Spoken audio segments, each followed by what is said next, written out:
क्या हम अपने दिमाग को नियंत्रित कर सकते हैं? दिमाग तो बेचारा फालतू में ही बदनाम हो रहा है। वास्तव में ये जो आपका मन है, जो अपने इल्जाम दिमाग पर डाल देता है। मन बहुत ही शातिर है और चंचलता इसका स्वभाव है, जिसने सारी दुनिया को घुमा रखा है। मन को नियंत्रण में कर लिया तो समझो आप विश्व विजेता हैं। तो चलिए कुछ जानकारियां आपके साथ साझा करते हैं। नंबर 1, जल का स्वभाव है बहना, और अगर जल बहता रहे तो इसमें गुण विद्यमान रहते हैं और जल उपयोग करने योग्य रहता है। लेकिन अगर जल को एक ही स्थान पर रोक दिया जाए तो इसकी जिंदगी खत्म हो जाती है, अर्थात कुछ समय पश्चात दूषित होने लगता है। समझदारी की बात यह है कि आप जल की दिशा बदल दें।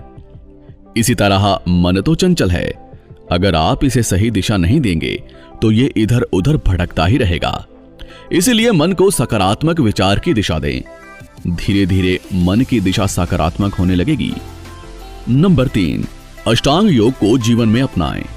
प्राणायाम एकाग्र होकर करने से मन का भटकाव नियंत्रण में रहता है, लेकिन प्राणायाम आंखें बंद करके श्वासों पर ध्यान लगाकर करें।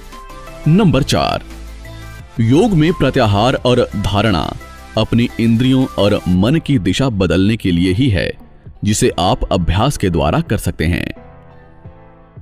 नंबर 5, प्रत्याहार का अर्थ है मन को बाहर, यानी कि बाह्य संसार से हटाकर अंतर्मुखी अपने भीतर करें, और धारणा का अर्थ है किसी एक विषय पर मन को लगाना, और मन में जितने भी विचार आए उसी एक विषय से संबंधित ही आए। मन को नियंत्रण में करने के लिए अभ्यास और वैराग्य, क्रिया योग साधन, कर्म योग, संतोष, स्वाध्याय आदि अनेक योग साधन भी उपलब्ध हैं। है तो कठिन साधना, किंतु असंभव नहीं है। निरंतर अभ्यास से आप सहज ही इसे प्राप्त कर सकते हैं।